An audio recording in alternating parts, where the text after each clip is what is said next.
दोस्तों, यह मूवी एक सच्ची घटना पर आधारित है जो 1991 में एक लड़की के गलत रिचुअल की वजह से हुई। वह अपने पिता की आत्मा को बुलाना चाहती थी, लेकिन अधूरे रिचुअल की वजह से एक शैतान आ जाता है। इसके बाद उनके साथ जो होता है वह इस फिल्म में दिखाया जाता है। इस फिल्म की शुरुआत में हम एक लड़की को देखते हैं जिसका नाम वेरोनिका होता है, जिसकी उम्र 15 साल थी। वर्ष 1991 में वह अपनी माँ और भाई बहनों के साथ मैड्रिड सिटी में रहती थी। समय से पहले उसके पिता की मृत्यु हो गई। उसकी माँ अपने परिवार का पालन पोषण करने के लिए क्लब में दिन रात काम करती थी और उधर वेरोनिका को अपने भाई बहनों की देखभाल करनी पड़ती थी। 12 जून की सुबह वेरोनिका अपने भाई बहनों के साथ स्कूल जा रही होती है और यह सूर्य ग्रहण का दिन था और छात्रों को शिक्षक की देखरेख में सूर्य ग्रहण दिखाया जाना था। सूर्य ग्रहण के समय से पहले शिक्षक अपने छात्रों को इसके बारे में कक्षा में बताते हैं कि सूर्य ग्रहण क्या होता है।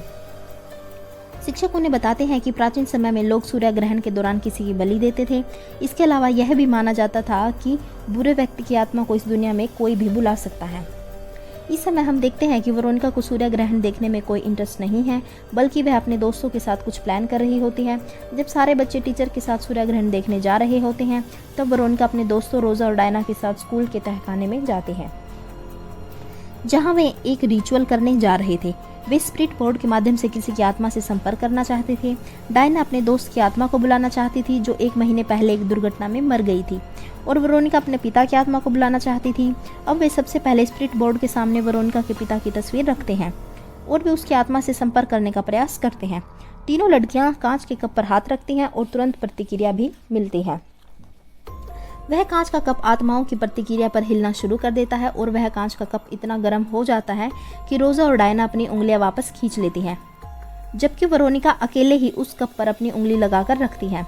सूर्य ग्रहण के समय वह कांच का कप टूट जाता है, जिससे उसकी उंगली से खून निकलकर उस बोर्ड पर गिरने लगता है। अब वेरोनिका किसी पुतले की तरह खामोश है और वह स्पिरिट बोर्ड टूटकर 2 हिस्सों में बंट जाता है।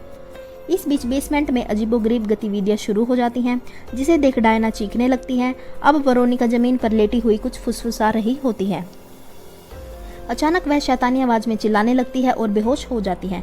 फिर हमें दिखाया जाता है कि वेरोनिका अपने स्कूल के अस्पताल के वार्ड में है। एक डॉक्टर उसकी जांच कर रहा है। डॉक्टर को लगता है कि उसकी बेहोशी का कारण आयरन की कमी है और उसे अपने खाने का ध्यान रखना चाहिए। और जब वह अपने भाई बहनों के साथ घर लौट रही होती है, तो उसकी नज़र एक स्कूल की नन पर पड़ती है जो लगातार वेरोनिका को घूर रही होती है। यह नन अंधी होती है। अब सवाल उठता है कि वह वेरोनिका को कैसे देख सकती है। घर पहुंचने के बाद वेरोनिका के साथ अजीबोगरीब घटनाएं होने लगती हैं। रात को खाना खाते समय उसे ऐसा लगता है जैसे कोई उसका हाथ पकड़ रहा हो। इसके अलावा उसके शरीर पर पंजों के निशान दिखाई देने लगते हैं। इसके बाद अपने भाई एंटोनिटा को नहलाते समय उसे अपने कमरे से कुछ आवाज़ें सुनाई देती हैं और वह इन आवाज़ों का पीछा करते हुए अपने कमरे में जाती है और दरवाज़ा अपने आप बंद हो जाता है और उसे उस बंद कमरे में अपने भाई एंटोनिटो की आवाज़ सुनाई देती है। कमरे से निकलकर वह बाथरूम में जाती है, जहाँ एंटोनिटो बाथटब में बैठा चिल्ला रहा था। किसी ने गर्म पाइप का वाल्व खोल दिया था, जिससे एंटोनिटो का शरीर जल गया था। फिर वेरोनिका तुरंत एंटोनिटो को बाथटब से बाहर लाती है और जले हुए शरीर पर मरहम लगाती है। उसी रात वेरोनिका को अपने पिता का सपना आता है जो उसे बुला रहे होते हैं। फिर वेरोनिका को कई हाथ दिखाई देते हैं जो उसे खींच रहे होते हैं। वेरोनिका के पिता भी एक काले भूत में बदल जाते हैं और वह उस पर हमला करने का आदेश देते हैं। इसके बाद वेरोनिका जाग जाती है। उसे सब कुछ सामान्य लगता है। वेरोनिका अगले दिन स्कूल जाती है, लेकिन उसकी दोस्त रोजा उसे नज़रअंदाज कर रही होती है। परेशान होकर वह बेसमेंट में जाती है और नन डेथ से मिलती है। नन डेथ उसे बताती है कि वेरोनिका ने भूत प्रेतों को बुलाकर गलती की है। ऐसा करते समय उसके पिता की आत्मा नहीं बल्कि शैतान की आत्मा इस दुनिया में आ जाती है और वह शैतान हर समय तुम्हारे साथ रहता है और अब भी तुम्हारे साथ है। जाने से पहले नन वेरोनिका को बताती है कि अपने भाई बहनों की देखभाल और सुरक्षा की जिम्मेदारी उसकी है। इन घटनाओं के बाद वेरोनिका शैतानी आत्माओं को दूर रखने के लिए सभी कमरों में सुरक्षा चिन्ह बनाती है, लेकिन ऐसा नहीं होता। शैतान सभी सुरक्षा चिन्हों को आसानी से जला देता है। फिर हम देखते हैं कि वह आत्मा लूसिया को मारने के लिए उसका गला दबा रही है और वेरोनिका उसे बचाने की कोशिश करती है। परिणाम स्वरूप लूसिया डर जाती है और कहती है कि उसका गला किसी और ने नहीं बल्कि वेरोनिका ने ही दबाया है। इस पर वेरोनिका उसे समझाती है कि असल में शैतान हमारे घर में आ गया है और वही ऐसा कर रहा था। उसी रात वेरोनिका को फिर से सपना आता है। वह सपना देखती है कि उसकी बहन उसे दांतों से काट काट कर खा रही है और उसका भाई एंटोनिटो भी उसका गला दबा रहा है और उसकी माँ उसे डांट रही है और इन सब से डरकर वेरोनिका जाग जाती है। वह अपने बिस्तर से उठती है तो उसे खून से लथपथ बिस्तर मिलता है। उसके गद्दे के नीचे काला निशान होता है। ऐसा लग रहा था जैसे उस गद्दे को जला दिया गया हो। घर के सभी गद्दों की जांच करने पर उसे सभी पर एक जैसे जलने के निशान मिलते हैं और उस निशान से ऐसा लग रहा था जैसे किसी ने उसे जलाने की कोशिश की हो। और सबसे बढ़कर वह काला निशान किसी शैतान के होने का इशारा था। अब एंटोनिटो वेरोनिका को बताता है कि उसके पिता उस रात उससे मिलने आए थे और उन्होंने कहा, मैं तुम्हें अपने साथ ले चलूँगा।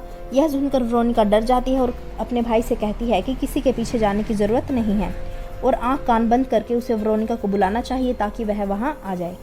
इस बीच वेरोनिका फिर से नन डेथ से मिलती है और इन आत्माओं से बचने के लिए मदद मांगती है। नन उसे बताती है कि उन्होंने उस दिन अपना रिचुअल अधूरा छोड़ दिया था, जिसके कारण वह शैतान यहीं रह गया है। उन्हें रिचुअल पूरा करना होगा ताकि शैतान वापस जा सके। जब वेरोनिका रोज़ा के घर जाती है और उसे शैतान को वापस भेजने के लिए रिचुअल करने के लिए कहती हैं, रोज़ा मदद करने से इनकार कर देती है। इस तरह वेरोनिका अकेली रह जाती है। तब वह इन सभी घटनाओं से छुटकारा पाने के लिए अपने भाई बहन के साथ यह रिचुअल करने का फैसला करती है। इसके बाद वह उस बोर्ड को जोड़ती है जिस पर उसे यह रिचुअल करना था। अब वह अपने भाई बहन के साथ रिचुअल शुरू कर देती हैं। रिचुअल करते हुए वेरोनिका शैतान से इस दुनिया को छोड़ने के लिए कहती हैं, लेकिन वह आत्मा मना कर देती हैं। वह अलग अलग किताबें पढ़कर शैतान को इस दुनिया से बाहर निकालने की कोशिश करती है, लेकिन वह पूर्ण रूप से उनके सामने आ जाता है। वेरोनिका डर के मारे पुलिस को बुलाती है। उसी समय एंटोनिटो को शैतान ले जाता है। वेरोनिका की बहनें लूसिया और आयरिन इन सब से बचते हुए घर से बाहर भागती हैं, जबकि वेरोनिका एंटोनिटो की तलाश में वापस लौटती है। तब उसे पता चलता है कि वह उसके कमरे में बंद है और वह उससे बात करने की कोशिश करती है, लेकिन एंटोनिटो ठीक वही करता है जो वेरोनिका ने बताया था। वेरोनिका को पुकारते हुए वह अपनी आंखें और कान बंद कर लेता है। तब वेरोनिका अपने आप में अजीब सा महसूस करती है, लेकिन वास्तव में शैतान इस दुनिया या घर में नहीं बल्कि वेरोनिका में ही था। यहाँ पर हमें पता चलता है कि बाथटब में अपने भाई को वेरोनिका ने ही जलाया था। जब उसे होश आया तो उसने उसे बचा लिया और यही नहीं बल्कि लूसिया के गले को भी वेरोनिका ने ही दबाया था और होश में आने पर उसने यह बंद कर दिया। इसके अलावा उनके घर में जो भी अजीबोगरीब हरकतें हो रही थी उसके पीछे वेरोनिका ही थी। वह शैतान वेरोनिका पर कब्जा कर लेता है जब उसे यह पता चलता है कि वही सभी घटनाओं की जड़ है। तो वह कांच के टूटे हुए टुकड़े से अपना गला काटने की कोशिश करती है, लेकिन वह शैतान उसे रोक लेता है। इस स्थिति में पुलिस अधिकारी भी वहां पहुंच जाते हैं और पुलिस अधिकारी यह घटना देखकर हैरान रह जाते हैं क्योंकि वेरोनिका का शरीर हवा में था। फिर वह बेहोश होकर गिर जाती है। पुलिस अधिकारी एंटोनिटो और वेरोनिका को घर से बाहर लाता है और वे वेरोनिका को एम्बुलेंस में ले जाते हैं। जासूस आसपास गिरी हुई चीज़ों को देखते हैं। तभी अचानक उनकी नज़र एक फ्रेम में वेरोनिका की तस्वीर पर पड़ती है जो अपने आप जलने लगती है और तभी उसे यह खबर मिलती है कि वेरोनिका अब इस दुनिया में नहीं रही। इसके बाद वह डिटेक्टिव एक रिपोर्ट तैयार करता है जिसमें वह बताता है कि इन सब के पीछे के कारण एक शैतान है। इसी के साथ यह मूवी ख़त्म हो जाती है। दोस्तों, अगर आपको हमारी वीडियो की एक्सप्लेनेशन अच्छी लगी हो तो प्लीज़ हमारी वीडियो को लाइक करें और हमारे चैनल को सब्सक्राइब करें। धन्यवाद।